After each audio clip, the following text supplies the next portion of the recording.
भाई जान दोगे तभी तो जाएंगे ना। एक भाई क्या भाई 1 मिनट, एक भाई क्या भाई 2 मिनट। एक सेकंड रुक जाओ जरा।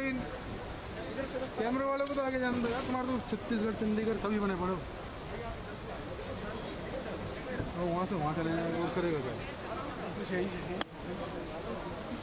अरे भाई हमें भी डर लग रहा है कोरोना से तो यार। भाई साहब थोड़ा साइड हो ना भाई साहब।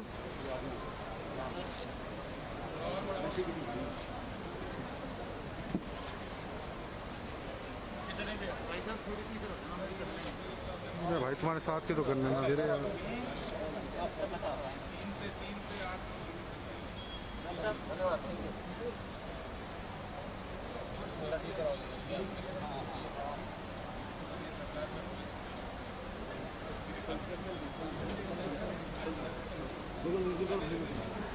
आगे निकल जाओगे, आप पीछे रह जाओगे आप उधर।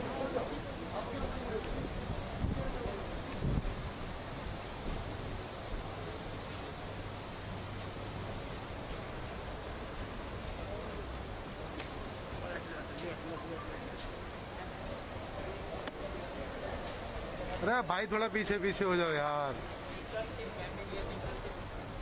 सर थोड़ी सी आगे आ जाएंगे। चलिए चलिए चलिए।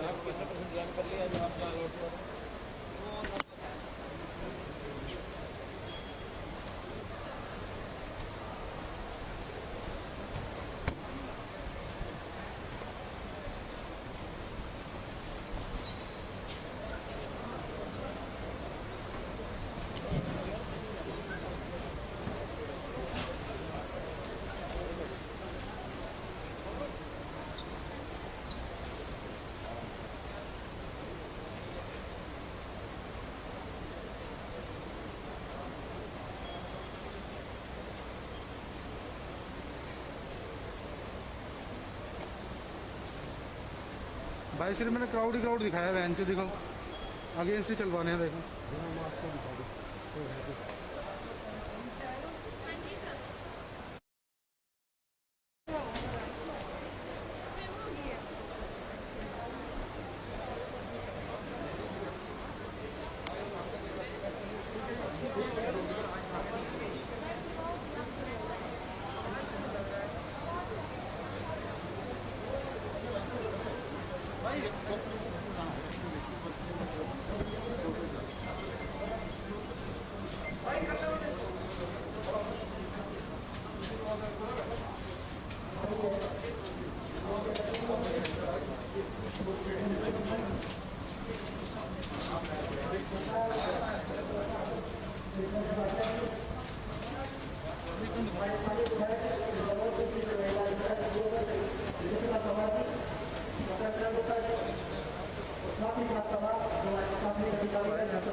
आप सभी को पता है कि पिछले कम समय में आज कोविड अस्पताल जो माननीय मुख्यमंत्री महोदय ने स्वयं दिलचस्पी लेकर स्वयं रुचि लेकर इस कार्य को आगे बढ़ाने के निर्देश दिए और पूरा का पूरा जो अमला था वो भरपूर रूप से इस पर खरा उतरा है। मैं सभी को इस चीज के लिए बधाई देता हूं।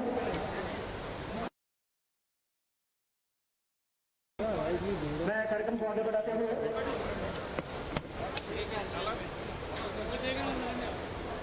माननीय लोकसभा सांसद करनाल क्षेत्र श्री संजय भाटिया जी मंच से आग्रह करूंगा कि स्वागत संबोधन के लिए पधारे। माननीय श्री संजय भाटिया जी, सांसद करनाल लोकसभा क्षेत्र।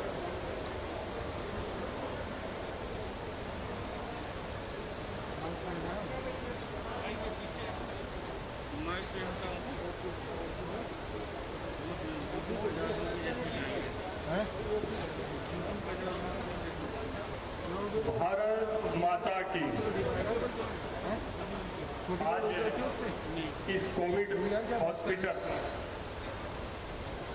जिसका नाम गुरु तेग बहादुर जी के नाम से, जिन्होंने धर्म की रक्षा के लिए अपने प्राण त्यागे, कुर्बानियां दी, उनके नाम पर रखने के लिए मैं अपने हरियाणा के यशस्वी मुख्यमंत्री माननीय मनोहर लाल जी का, जिन्होंने संगठन के रूप में हमारे जैसे हजारों कार्यकर्ताओं का निर्माण करते हुए अब प्रशासन के माध्यम से, व्यवस्था के माध्यम से इस हरियाणा का नव निर्माण, जहां पहले भाई भतीजावाद, भ्रष्टाचार, पर्ची और खर्ची का धंधा था, आज एक नए रूप में, नई दिशा की ओर हरियाणा को बढ़ा रहे हैं। उनका आभार व्यक्त करता हूं कि उन्होंने इस हॉस्पिटल को गुरु जी का नाम दिया। माननीय प्रधानमंत्री नरेंद्र मोदी जी, जो दुनिया के सर्वश्रेष्ठ नेता हैं, उनके दूत के रूप में, उनके प्रतिनिधि के रूप में हमारे केंद्रीय मंत्री, हमारे बहुत ही ऊर्जावान नेता धर्मेंद्र प्रधान जी यहां पर मेरी लोकसभा क्षेत्र में पहुंचे हैं। मैं उनका भी आभार व्यक्त करता हूं। सभी अधिकारीगण यहां पर बैठे, हमारे जनप्रतिनिधि महिपाल जी, प्रमोद जी, हमारी जिलाध्यक्ष डॉक्टर अर्चना जी, काला जी जो जेजेपी के प्रधान हैं, यहाँ के मंत्री रहे इस क्षेत्र से, जिनका संबंध है, यहाँ से प्रतिनिधित्व 5 बार किया, ऐसे कृष्ण कुमार जी हमारे बीच में बैठे हैं। मैं केवल इतनी प्रार्थना करूंगा, माननीय मुख्यमंत्री जी, जिन्होंने कभी भी कोई खर्चे का काम हो, कभी भी कोई हरियाणा की भलाई का काम हो, आज तक कभी किसी काम के लिए मना नहीं किया। तुरंत उन्होंने पानीपत के अंदर, ये 1 सप्ताह के अंदर, अपने बहुत ही ऊर्जावान अधिकारी AK सिंह जी, यहाँ पर DC साहब, सबने दिन रात लग के बहुत अच्छा 500 बेड का ऑक्सीजन हॉस्पिटल, जो ऑक्सीजन बेड का हॉस्पिटल तैयार किया है, उसके लिए मैं विशेष रूप से धन्यवाद करता हूं। और निर्बाध रूप से जिन्होंने ऑक्सीजन देने का वायदा किया, ऐसे IOCL के कर्मचारी, अधिकारी और विशेष रूप से हमारे केंद्रीय मंत्री धर्मेंद्र प्रधान जी का भी आभार व्यक्त करता हूं। आज धर्मेंद्र प्रधान जी ने 2 तरह से हमें ऑक्सीजन दी है। एक तो डायरेक्ट इस अपने प्लांट से ऑक्सीजन दी है, और पौधारोपण करके पर्यावरण को भी ऑक्सीजन दी है।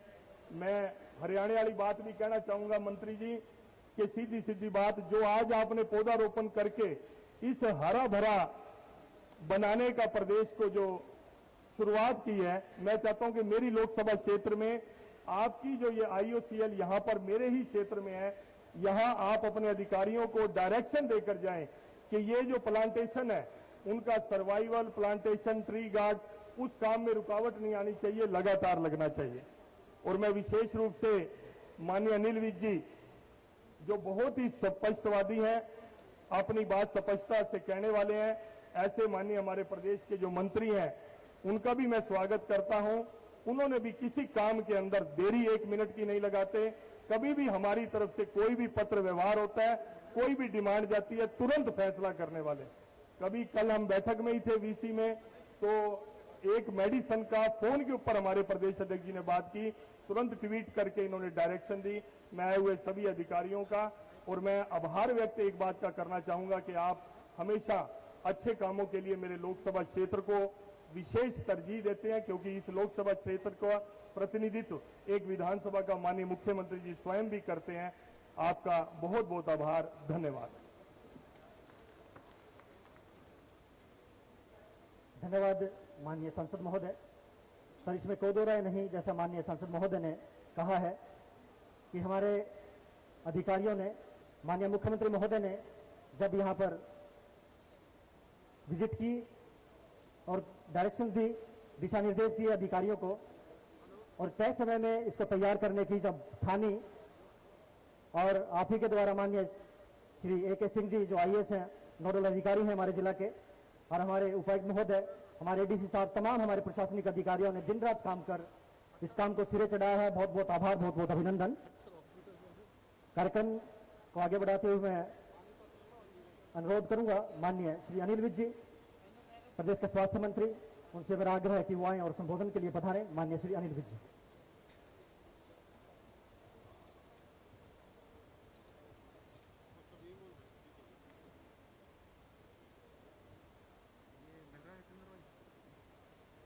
आदरणीय मुख्यमंत्री जी धर्मेंद्र प्रधान जी, यहाँ के सांसद संजय भाटिया जी, दोनों विधायक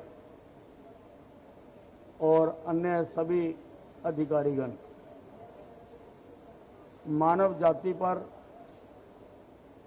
एक बहुत ही सूक्ष्म अदृश्य दुश्मन ने हमला किया है। बाकी देशों के साथ साथ हमारे देश पर भी उसका प्रकोप है। उसके खिलाफ हरियाणा सरकार एकजुट होकर शासन प्रशासन जनता के सहयोग के साथ उसके खिलाफ डट के मुकाबला कर रहे हैं। इस लड़ाई में हमें doctors, nurses, paramedical staff, corona warriors और बैक ऑफिस टीम जो सारी प्लानिंग करती है, उसका भी भरपूर सहयोग मिल रहा है। मैं इन सबको सैल्यूट करना चाहता हूं कि ऐसी बीमारी जिसमें बहुत सारे डॉक्टर्स, मेडिकल स्टाफ अपनी जिंदगियां खो चुके हैं, हमारे पुलिस के भी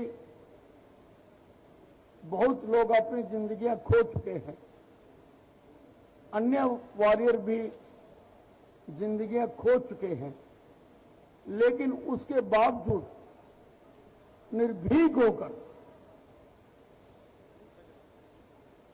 इस दुश्मन के खिलाफ दिन रात लड़ाई लड़ रहे हैं और हजारों लाखों लोगों को जिंदगियां प्रदान की है और इनकी मेहनत का नतीजा भी निकल रहा है। हमारे हरियाणा में भी पिछले कुछ दिनों से मरीजों की संख्या में गिरावट आ रही है। हमारे पास 1,16,000 के करीब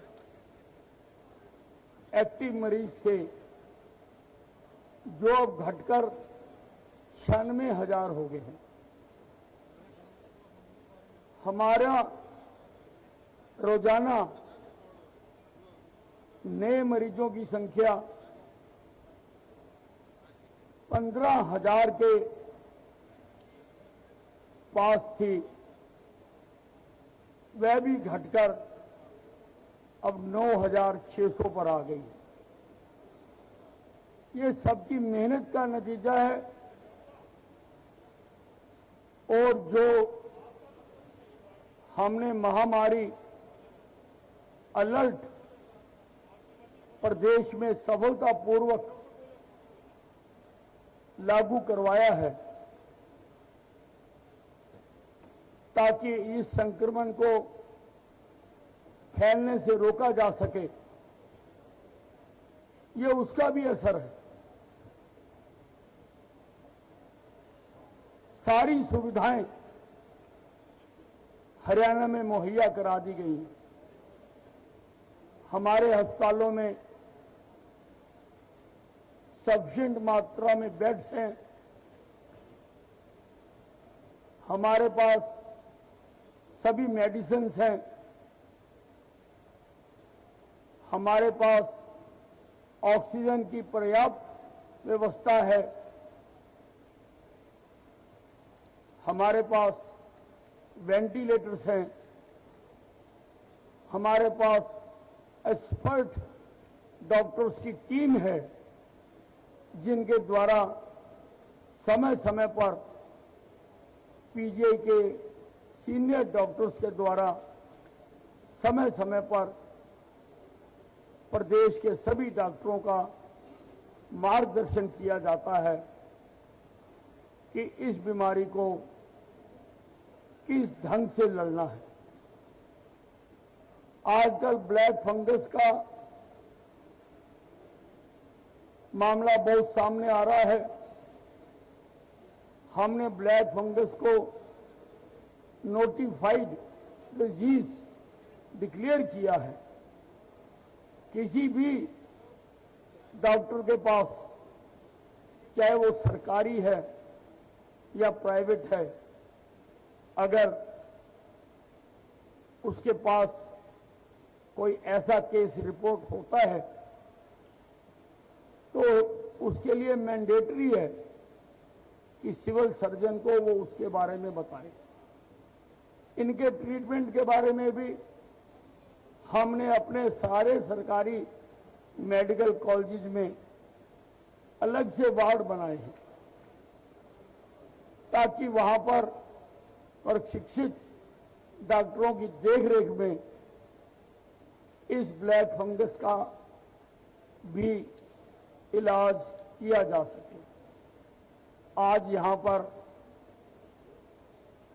ये 500 बेड का बनेगा। वैसे आज 300 बेड इसके फंक्शनल कर रहे हैं गुरु तेग बहादुर संजीवनी अस्पताल। ये सारे ऑक्सीजन बेड हैं, इसीलिए हमने प्लांट के पास लगाया है कि हर बेड पर ऑक्सीजन होगी। इसी प्रकार का चौधरी देवीलाल संजीवनी अस्पताल अभी मुख्यमंत्री जी 500 बेड का हिसार में उद्घाटन करके आ रहे हैं। हमने सभी अधिकारियों को कहा, सभी जिलाध्यक्षों को कहा कि हर जिले में बेड कैपेसिटी बढ़ाई जाए। और लगभग मैं आज रिपोर्ट देख रहा था, हमारे अधिकारियों ने, मैं आज उनको अधिकारी नहीं कहूंगा, मैं उनको सैनिक कहूंगा, उनको फौजी कहूंगा। हमारे सैनिकों ने हर जिले में अतिरिक्त बेड व्यवस्था की है। हम केंद्र सरकार से भी लगातार संपर्क में हैं कि हमें ऑक्सीजन की मात्रा और बढ़ाई जाए। हमने अपना सारा ऑक्सीजन का ऑडिट करके केंद्र सरकार को भेजा है। अभी जितनी मिल रही है मुख्यमंत्री जी के कुशल नेतृत्व में, वो सभी में आवश्यकता अनुसार बांटकर हम अपना गुजारा कर रहे हैं। लेकिन अगर हमको बेड व्यवस्था बढ़ानी है, अगर हमें और ऑक्सीजन बेड क्रिएट करने हैं, तो हमें और ऑक्सीजन की जरूरत है।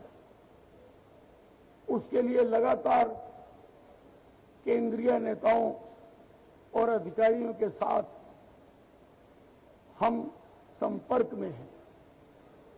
इन 2 अस्पतालों के खुलने से मैं समझता हूं कि हमारी ऑक्सीजन बेड्स की कमी बहुत हद तक पूरी हो जाएगी। इनमें डायरेक्ट मरीज एडमिट नहीं किया करेंगे। इनमें हमारे अस्पतालों में आसपास जहां पर मरीज आते हैं, वहां से स्टेबल करके यहां पर रेफर किए जाएंगे, ताकि अस्पतालों में हमेशा एडमिशन के लिए स्पेस रहे। कोई भी रोगी आए, उसका हम वहां पर इलाज कर सकें। हम गांव में भी पूरा जोर दे रहे हैं। हर गांव में कोरोना केयर सेंटर बना रहे हैं जो हॉटस्पॉट हैं, और 5-5 कर्मचारियों की टीम हर घर पर जाकर उनको चेक कर रही है और अगर किसी में कोरोना सिम्टम पाए जाते हैं उसका टेस्ट कराया जा रहा है और उनको उनकी बीमारी के हिसाब से अगर होम आइसोलेशन की जरूरत है उनको होम आइसोलेशन में रखा जाता है, अगर आइसोलेशन सेंटर की जरूरत है उनको आइसोलेशन सेंटर में रखा जाता है और अगर वो गंभीर बीमारी में हैं तो जिस भी नजदीकी अस्पताल में उनका इलाज हो सकता है वहां पर उनको भेजा जाता है। मुख्यमंत्री जी की और उनकी टीम पूरी तरह से इस दुश्मन के खिलाफ लड़ाई लड़ रही है और आपको भरोसा दिलाना चाहता हूं, हरियाणा की जनता को भरोसा दिलाना चाहता हूं कि मुख्यमंत्री जी के हाथों में सारा हरियाणा सुरक्षित है, सारा हरियाणा सुरक्षित है और हम दावे के साथ कहते हैं कि जीतेंगे हम, हारेगा कोरोना। हम कोरोना को यहां से हराएंगे और भगाएंगे। वैक्सीनेशन के लिए भी हम पूरा इंतजाम कर रहे हैं। हालांकि केंद्र से लगातार हमें सप्लाई मिल रही है, लेकिन हम चाहते हैं कि अगर हमें ज्यादा मात्रा में वैक्सीनेशन मिल जाए तो हम सारे प्रदेश का जल्दी से जल्दी वैक्सीनेशन कर दें। उसके लिए मुख्यमंत्री जी ने हमें इजाजत दे दी और मेरे विभाग ने काम करना शुरू कर दिया कि हम ग्लोबल टेंडर फ्लोट कर रहे हैं। विश्व के किसी भी कोने से अगर हमें वैक्सीन मिलेगी तो हम अपने सारे हरियाणा के लोगों को जो 18 साल से ऊपर हैं, जिसकी अभी हमें इजाजत मिली है, हम शीघ्र अतिशीघ्र वैक्सीनेशन करवाना चाहते हैं क्योंकि इस बीमारी का सबसे मजबूत कवच जो है वो वैक्सीनेशन है। हम उसके लिए भी लगे हुए हैं। मुख्यमंत्री जी ने पूरी तरह से अपना खजाना खोल रखा है, ऐसे कि कहीं भी दिक्कत नहीं आने दी जा रही। कहीं पर भी कोई भी आवश्यकता है, मुख्यमंत्री जी का हमें आदेश है कि हमको इस लड़ाई को जीतना है। पैसे की कहीं भी कमी नहीं आने दी जाएगी और हमें पूरा भरोसा है कि हम इस लड़ाई को जीतेंगे। धन्यवाद।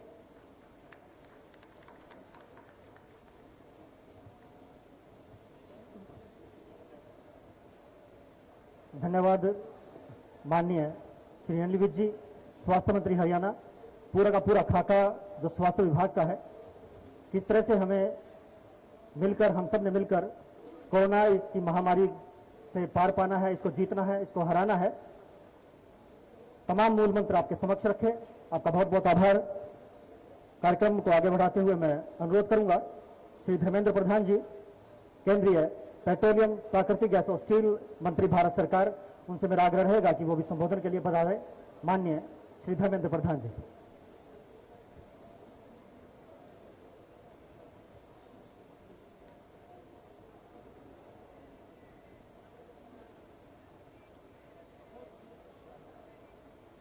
नमस्कार। मैं सबसे पहले थोड़ा अनुरोध करूंगा, ये जो बाईं ओर खड़े हैं थोड़ा सामाजिक दूरी पालन करें। कोई चिंता मत करो, हम कमांडो खड़े हैं। थोड़ा और थोड़ा दूरी करें, आराम से सब खड़े हो जाइए। अपने थोड़ा और पीछे जो मित्र खड़े हैं उस सभा में रहें, लेकिन थोड़ा जो 2 गज की दूरी।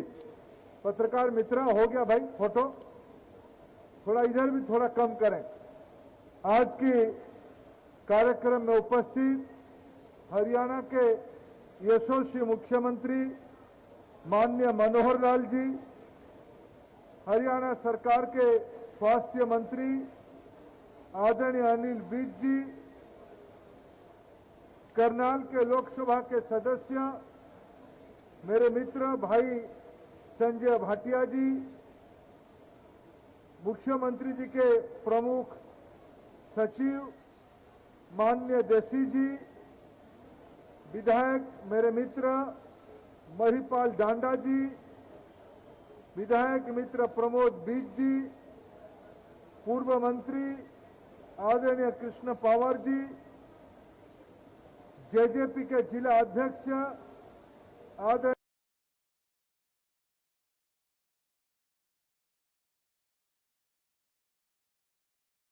सुरेश काला जी, भारतीय जनता पार्टी के जिला के अध्यक्ष बहन डॉक्टर अर्चना गुप्ता जी, इस कार्यक्रम में उपस्थित तमाम नेतृत्व, अधिकारी मित्रगण, विशेष करके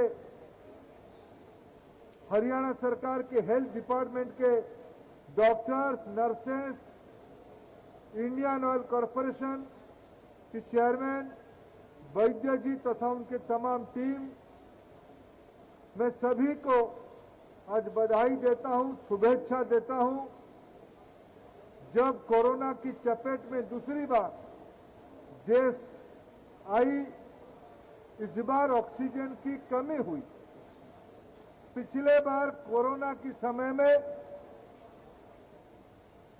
सबसे जो पीक ऑक्सीजन की डिमांड होती थी वो 2500 से 3000 मैट्रिक टन पर डे होती थी।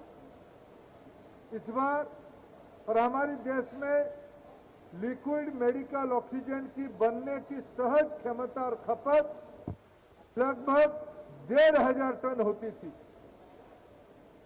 पिछले बार भी हम लोगों ने लिक्विड मेडिकल ऑक्सीजन की कोटा बढ़ाया था, इंडस्ट्रियल ऑक्सीजन को घटा के 2500-3000 हजार तक गया था।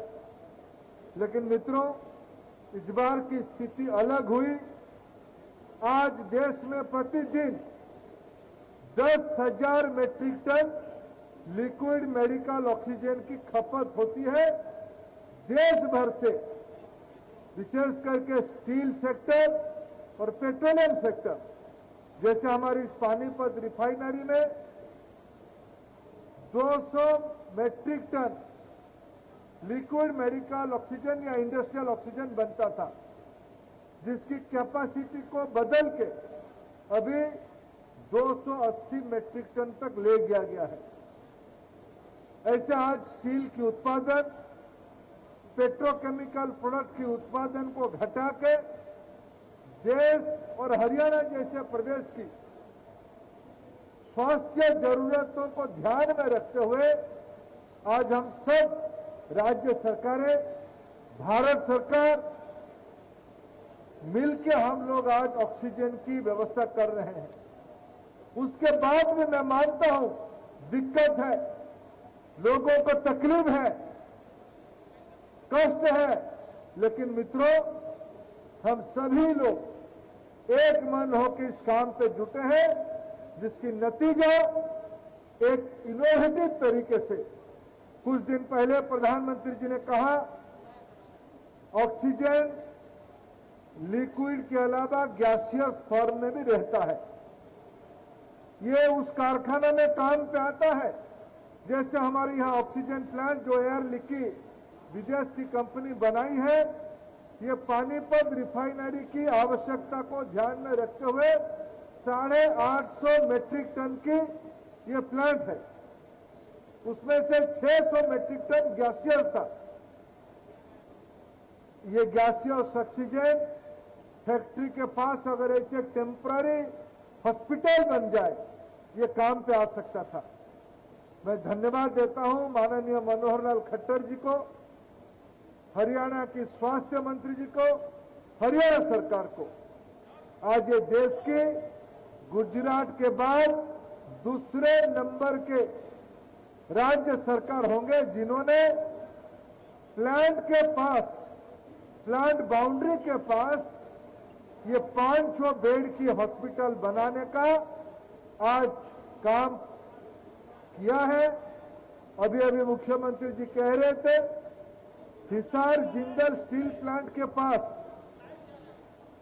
हिसार जिंदल स्टील प्लांट के पास अभी अभी उन्होंने यहां आने की पहले 500 बेड की ऐसे ही एक बढ़िया हॉस्पिटल, टेम्पररी हॉस्पिटल, जो शायद आने वाले 3-4 महीने तक लोगों की स्वास्थ्य की पूरा लाभ नहीं होने तक इसको लगाने के लिए काम किया जाएगा। मित्रों, भारत सरकार नरेंद्र मोदी की नेतृत्व में ऑक्सीजन हो, आज तो हम लोगों ने विदेश से, हमारी देश में टैंकरों की कमी थी, लगभग 200 ऑक्सीजन क्रायोजेनिक टैंकर, कंटेनर आज हम बाहर से लेके आ रहे हैं, छोटा बड़ा विभिन्न साइज के। आज हमने लगभग 13,000 मेट्रिक टन ऑक्सीजन बाहर से इंपोर्ट भी कर रहे हैं। सिंगापुर हो, दुबई हो, कतार, ओमान, बहरीन, सऊदी अरब, इन सारे देशों से आज ऑक्सीजन भी हम लेके आ रहे हैं। मित्रों, हम देश की स्वास्थ्य सेवा में इसको ठीक करने में कोई कमी नहीं रखेंगे। भारत सरकार और राज्य सरकारें मिलकर आज उसके लिए कमिटेड है। न केवल ऑक्सीजन, न केवल वेंटिलेटर, न केवल अधिक बेड, मेडिसिन और वैक्सीन, ये दोनों अभी अनिल जी कह रहे थे और ज्यादा वैक्सीन मिलनी चाहिए। मित्रों, अगस्त महीने में भारत की कंपनियों के माध्यम से 2 कंपनियां भारत में सीरम, जो एस्ट्राजेनेका की भारत में उत्पादन की जिम्मेवारी लिया है, भारतीय वैज्ञानिकों के द्वारा आईसीएमआर के नेतृत्व में जो कोवैक्सीन बना है भारत बायोटेक के माध्यम से, दोनों की उत्पादन लगभग 7.5-8 करोड़ है। रशिया की वैक्सीन आ गया है, इसी महीने में भारत में पहुंच चुका है। खूब जल्द ये राज्य सरकार और बाजार में आ जाएगी। भारत में जून महीने में ये संख्या बढ़ के 10-11 करोड़ तक जाएगी और दिसंबर आते आते ये 20-25 करोड़ तक प्रति महीने में, ये भी वैज्ञानिक कह रहे हैं, दिन में 1 करोड़ टीका आने वाले चंद महीनों के बाद हो जाएगी। मित्रों, हम वैक्सीन में भी कोई कमी नहीं रखेंगे। भारत सरकार अभी भी आवश्यकता की 50% टीका मुफ्त में राज्य सरकारों को देते हैं। अनिल जी, आप थोड़ा इसको ध्यान रखें, अभी भी भारत सरकार के 50% टीका मुफ्त में आपको दिया जाता है। आपको मैं धन्यवाद देता हूं, खट्टर जी को, आपकी टीम को। आपने भी जो 25% की हिस्सेदारी आपके पास है, उसको भी आपने तय किया है मुफ्त में देने के लिए। बाकी कॉर्पोरेट के रूट में व्यवसायी वालों के लिए 25% की टीका उपलब्ध किया जाएगा। मैं इंडियन ऑयल कॉर्पोरेशन की चेयरमैन को धन्यवाद देता हूं। हरियाणा में और भी कॉर्पोरेट की दुनिया होंगे जिन्होंने तय किया है वो अपने एम्प्लॉइयों को तो मुफ्त में, यानी पानीपत में काम करने वाला जो मजदूर है जो हरियाणा का है, उसको आईओसी मुफ्त में टीका देगी। एलपीजी डिस्ट्रीब्यूटर करने वाला जो लड़का है, उसको आईओसी मुफ्त में टीका देगी। पेट्रोल पंप में काम करने वाले जो लड़के भरते हैं पेट्रोल, उसको भी Indian oil corporation, HPCL, BPCL मुफ्त में टीका देंगे। ऐसे अन्य कॉर्पोरेट, या आपको तो उद्योग बहुत है, उनको भी आप सलाह दीजिए। आईओसी, एचपी, बीपी ऐसे कंपनियों की तहत वो भी खुद टीका लगाने के साथ साथ समाज की, आईओसी सिर्फ अपने कर्मचारियों को टीका नहीं लगाएगा, एक टीका अपने कर्मचारियों को लगाएगा, हरियाणा की आपके नागरिकों को भी एक टीका लगाएगा। इस प्रोजेक्ट में जो लोग जमीन दिए हैं, संजय जी आप उसको सुनो, आप पूछ रहे थे आईओसी क्या कर रहा है।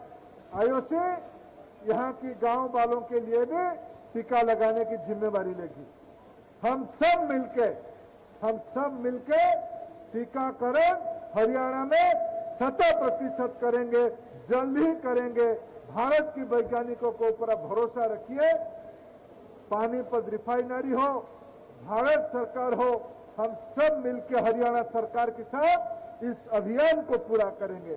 मैं जाते जाते पेट्रोलियम विभाग की ओर से एक अनुरोध करूंगा मुख्यमंत्री जी को। मुख्यमंत्री जी, आपकी पानीपत ये टेक्सटाइल की शहर है। कंबल, दरी, कारपेट, चद्दर यही सब बन के देश में जाता है। उसकी रॉ मटेरियल हमारी रिफाइनरी में बनते हैं। रिफाइनरी में पॉलिस्टर बनने की रॉ मटेरियल बनता है। पॉलिस्टर यहीं से जाता है महाराष्ट्र, गुजरात, दामन, दीव, सूत बन के, पॉली फाइबर बन के फिर आपके कारखाने में आते हैं। हम आपको निवेदन करते हैं, पिछले दिनों में भी मैं आपको वही अनुरोध करके गया था, यहां थोड़ा औद्योगिकरण, जो आपके हरियाणा इंडस्ट्रियल डेवलपमेंट कॉर्पोरेशन की लैंड आपने एक्वायर करके रखा है, इसको थोड़ा नया मॉडल बनवाइए, सब्सिडी रेट पे जमीन उपलब्ध कराइए। हरियाणा में भी विशेष करके रॉ मटेरियल यही है, उत्पादन केंद्र यही है। दोनों को जुड़ाव करने की आवश्यकता है।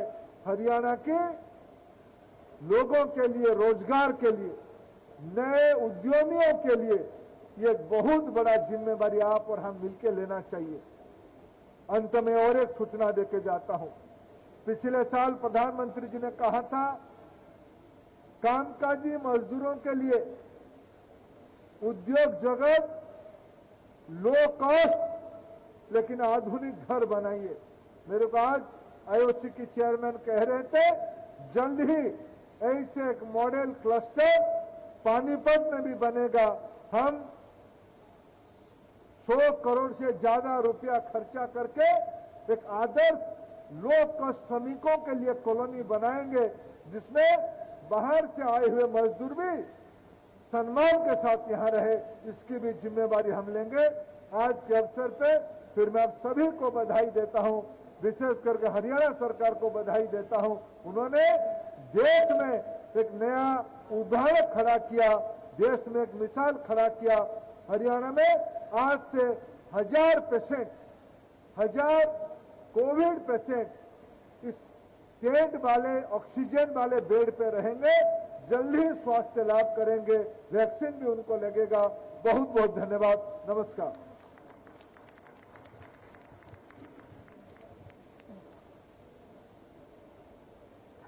धन्यवाद माननीय श्री धर्मेंद्र प्रधान जी, केंद्रीय पेट्रोलियम, प्राकृतिक गैस, स्टील मंत्री भारत सरकार। पूरा का पूरा खाका देश का जो है आपके समक्ष रखा और कार्यक्रम को आगे बढ़ाते हुए मैं अनुरोध करूंगा आज के हमारे इस कार्यक्रम के मुख्य अतिथि माननीय श्री मनोहर लाल जी, माननीय मुख्यमंत्री हरियाणा। मेरा उनसे आग्रह रहेगा कि वो अपने संबोधन के लिए पधारें। माननीय मुख्यमंत्री महोदय।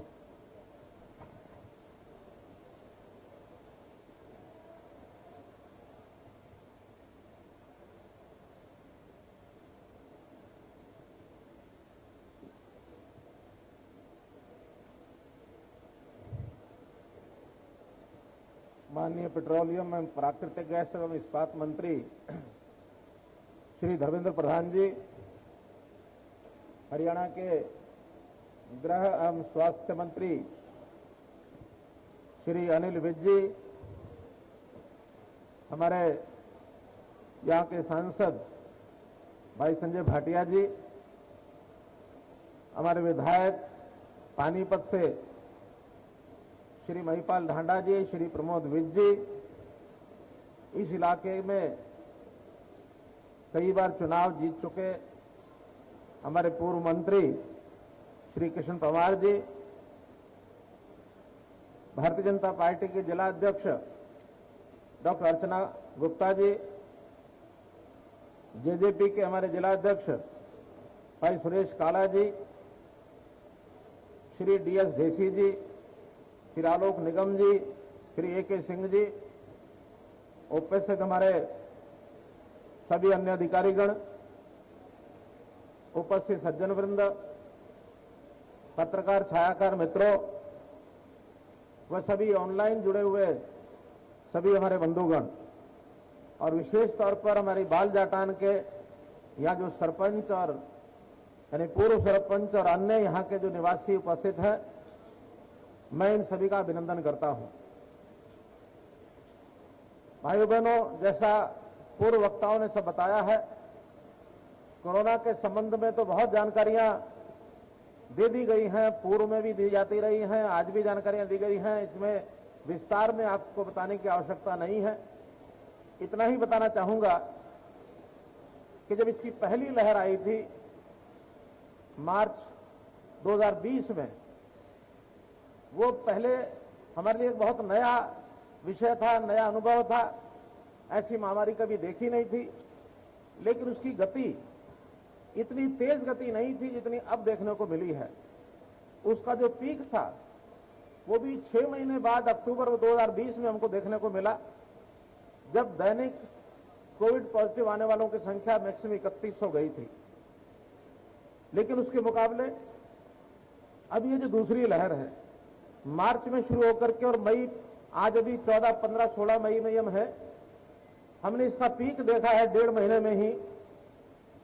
लगभग 2 महीने में वो 3100 मैक्सिमम था और अभी मैक्सिमम 16,000 केसेस एक दिन में भी आए, अर्थात उससे 5 गुना ज्यादा इसका एक प्रकार से ग्रेविटी इसकी थी।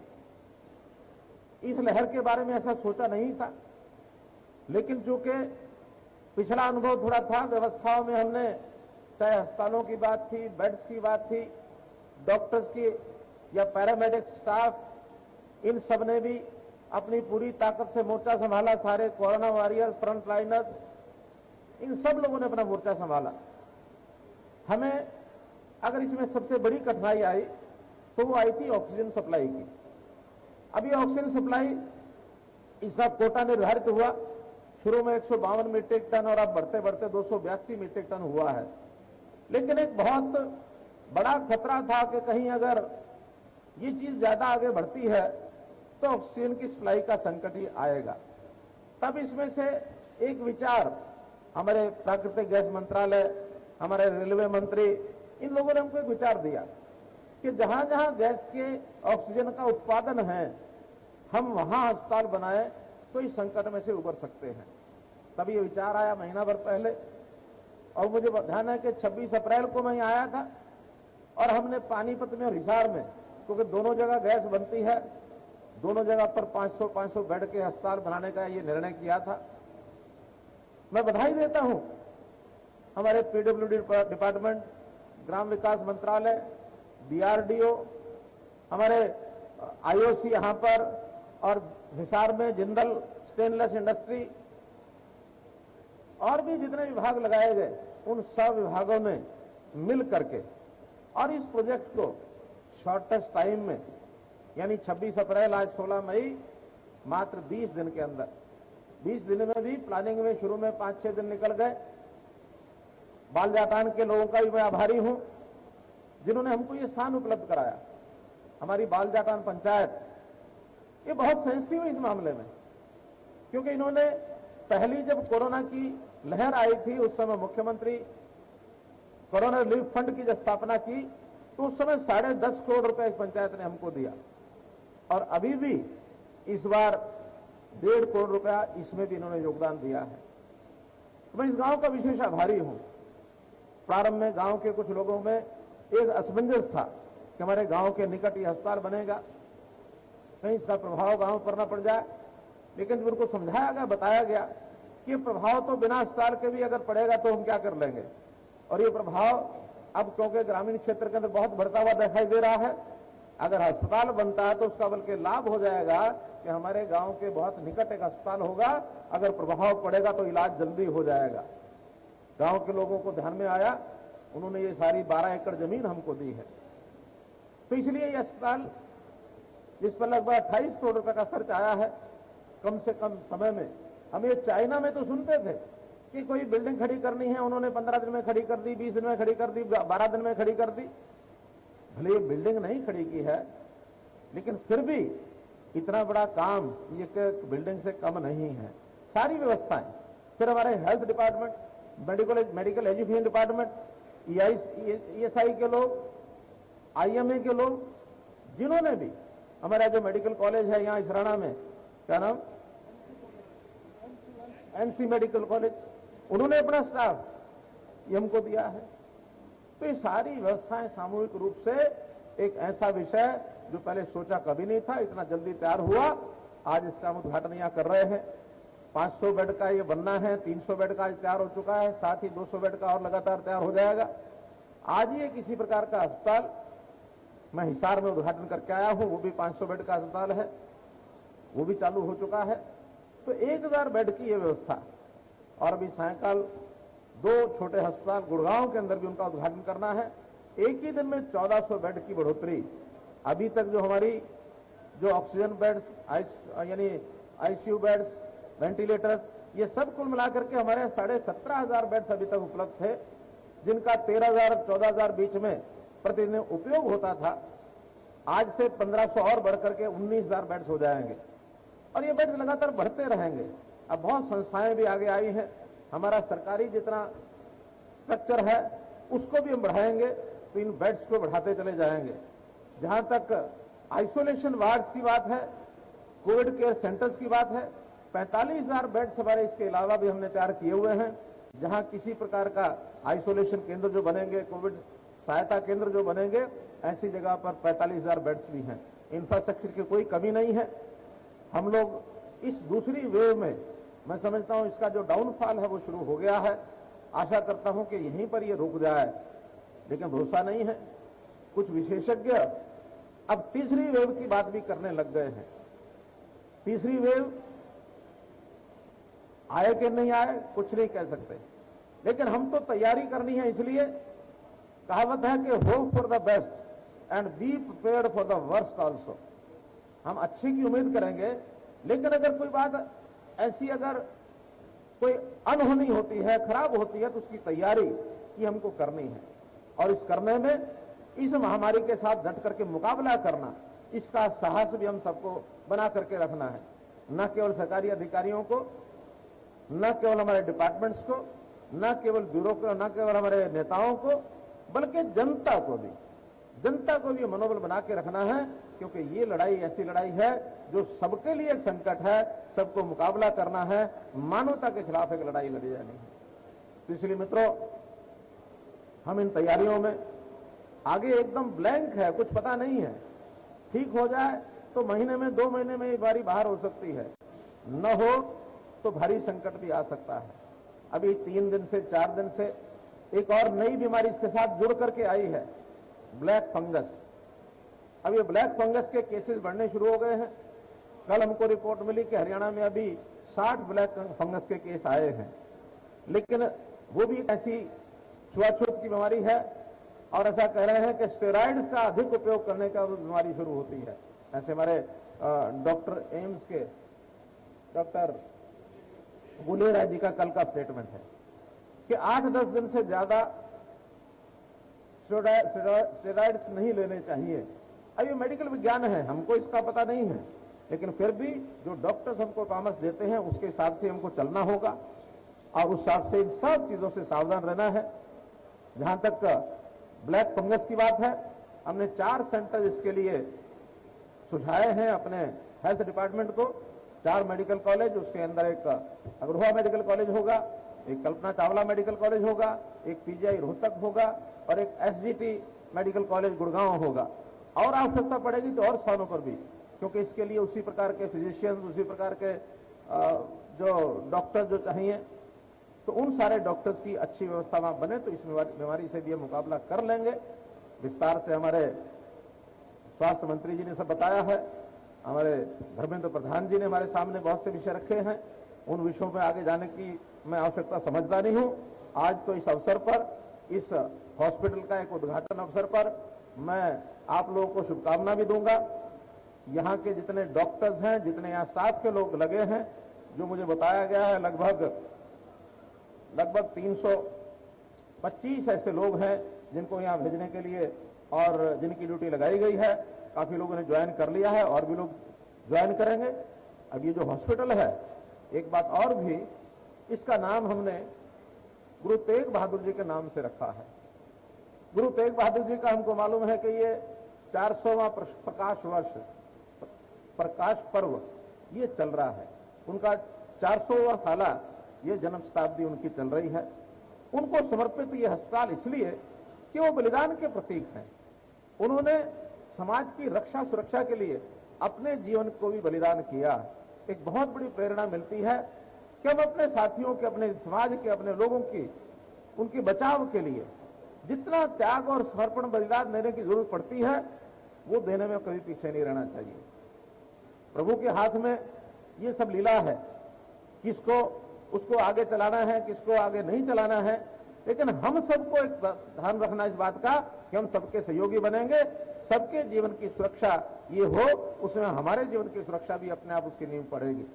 तो इसलिए गुरु तेग बहादुर जी के स्मृति में ये भले अस्थायी अस्पताल है, अभी तो कुछ महीने के लिए बनाया गया है, बाद में इसकी आवश्यकता पड़ेगी तो और इसको आगे बढ़ाएंगे। उनकी स्मृति में इस अस्पताल को हमने रखा है। और आज एक विषय हमने अपने हेल्थ मिनिस्टर से भी बात की कि जो सोशल डिस्टेंसिंग, जो विधि निषेध, जितने प्रावधान इसके बनाए गए हैं, उसमें वर्तमान में प्राय सभी प्रदेशों ने एक सख्त नियम अपने बना करके किसी न किसी नाम से कार्यक्रम शुरू किए हुए हैं। हमारा भी ये जो चल रहा है इस समय, ये सप्ताह का कार्यक्रम, वो महामारी अलर्ट सुरक्षित हरियाणा इस नाम से चल रहा है, जिसको सामान्य भाषा में लॉकडाउन ये भी कहा जाता रहा है। हमने इसका नाम बदला है जानबूझ करके। और इसकी अवधि वर्तमान में जो चल रहा है, कल प्रातःकाल 6 बजे समाप्त होने वाली है। आगे क्या किया जाए, तो एक बात सर्वसामान्य सब ओर से आने लगी है, जनता की ओर से भी कहा जाने लगा है कि थोड़ी सख्ती कुछ दिन और रखनी चाहिए, क्योंकि भी डाउनवर्ड ट्रेंड आया है। और अगर ये संख्या और हमारी प्रतिदिन अभी जो लगभग 9,000 10,000 के आसपास पहुंची है, अगर 1,000 भी प्रतिदिन करके घटती है तो 8-10 दिन में हम फिर नॉर्मल स्थिति में आ सकते हैं। तो इसलिए अभी इसको उसी स्थिति में जैसे चल रहा है, एक सप्ताह के लिए इसको और आगे बढ़ाया जाता है। अभी ये 24 तारीख प्रातःकाल 23 तारीख प्रातःकाल 6 बजे तक, और ये 24 तारीख सोमवार 24 तारीख प्रातःकाल 6 बजे तक इसको एक्सटेंड किया जाता है। ये जो महामारी अलर्ट सुरक्षित हरियाणा, इस प्रकार का एक विषय की अनाउंसमेंट मुझे करनी है। हमारे जो डॉक्टर्स और पैरामेडिक्स यहाँ जितने भी लगे हैं, नर्सिस हैं, उनकी ठहरने की व्यवस्था, क्योंकि ये एकदम बाहर जंगल में बनाया गया है, तो आसपास जितने उपलब्ध स्थान हैं वो सब किए गए हैं। आईओसी के कुछ होटल्स हैं, इनका रेजिडेंशियल जो एरिया है, रेस्ट हाउस वगैरह हैं, तो 50 कमरे तो हमने वहां कराए हैं। एक पास में पॉलिटेक्निक इंजीनियरिंग कॉलेज है, गीता इंजीनियरिंग कॉलेज नौलथा में है, 10 किलोमीटर दूरी यहां से है। वहां पर सारा वो कॉलेज हमने ले लिया है, सब वहां रहने की व्यवस्थाएं सब हो गई हैं। यहां पर भी डॉक्टर्स के लिए कुछ रिटायरिंग रूम, ऐसे 10-12 डॉक्टर्स की व्यवस्था दिन में आराम करना उसके लिए बनाए गए हैं। फिर भी एक नई बात मैंने सुझाव दिया है, इन्होंने मान लिया है कि कोई 5 हट्स और यहां बनाए जाएंगी, ताकि कुछ स्पेशलिस्ट डॉक्टर्स इमरजेंसी में जिनको रहना पड़ता है वो दूर जाके न रहें, तो उनको किसी दिन कोई रहेगा, किसी दिन कोई रहेगा, तो एक 5 हट्स रेजिडेंशियल और बना दी जाए, ताकि इन डॉक्टर्स में से जिनकी बहुत आवश्यकता हो, दिन रात में जिनको रहना हो, हमको रोका जा सकता है। इसकी अतिरिक्त कोई भी आवश्यकता यहाँ ध्यान में आती है तो हम अपने डिप्टी कमिश्नर हैं या हमारे सीएमओ हैं जो सारे को देख रहे हैं, उनको अगर आप ध्यान कराएंगे तो उसको उस व्यवस्था को पूरा किया जाएगा। अंत में पुनः आज के इस उद्घाटन अवसर पर आपको बहुत बहुत शुभकामनाएं, बहुत बहुत धन्यवाद।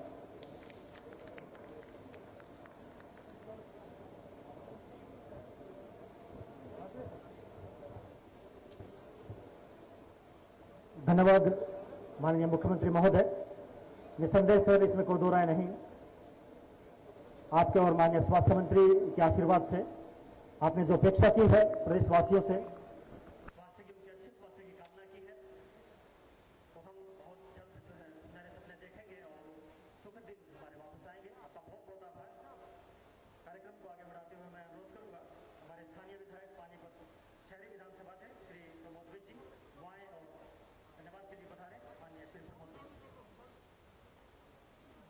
माननीय मुख्यमंत्री जी और सम्मानित मंच, धन्यवाद से आपसे एक मिनट का और समय चाहिए कि पानीपत एक्सपोर्टर एसोसिएशन ने मिलकर फंड इकट्ठा किया लगभग 1 करोड़ 32 लाख के लगभग, और उसमें से हमने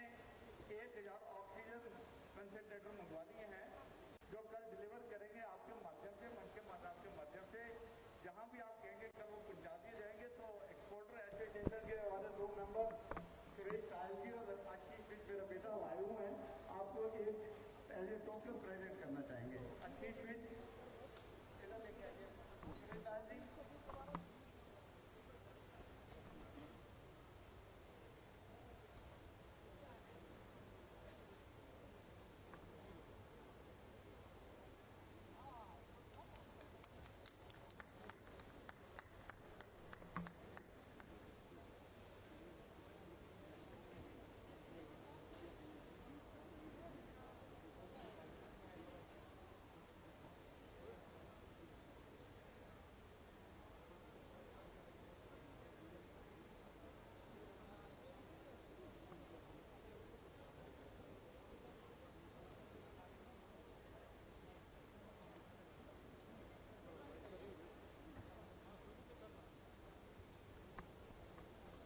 आज के इस गुड टेक बहादुर संजीवनी अस्पताल के उद्घाटन समारोह में उपस्थित हरियाणा के यशस्वी मुख्यमंत्री श्री मनोहर लाल जी, केंद्रीय मंत्री श्री धर्मेंद्र प्रधान जी, हरियाणा सरकार में हमारे स्वास्थ्य मंत्री श्री अनिल विज जी, सम्मानित मंच एवं उपस्थित जन।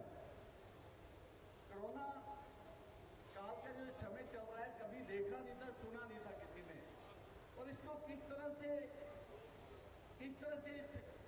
इससे जूझा जाए, किस तरह से इससे लड़ाई लड़ी जाए, इसका कोई एक्सपीरियंस नहीं था, ना अधिकारियों को, ना जनता को, ना स्वास्थ्य विभाग को। लेकिन हरियाणा के अंदर हमारे माननीय मुख्यमंत्री जी ने, मनोहर लाल जी योजनाबद्ध तरीके से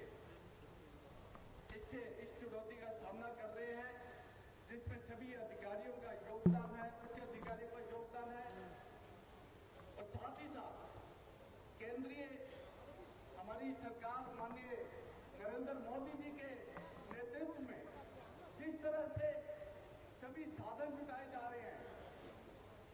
आपको याद होगा अभी भी चल रहा प्रॉब्लम है कि ऑक्सीजन की सबसे बड़ी प्रॉब्लम जो कभी सुनी नहीं थी, आम आदमी को तो यह भी नहीं पता था कि हमारे ऑक्सीजन कितना लेवल होना चाहिए।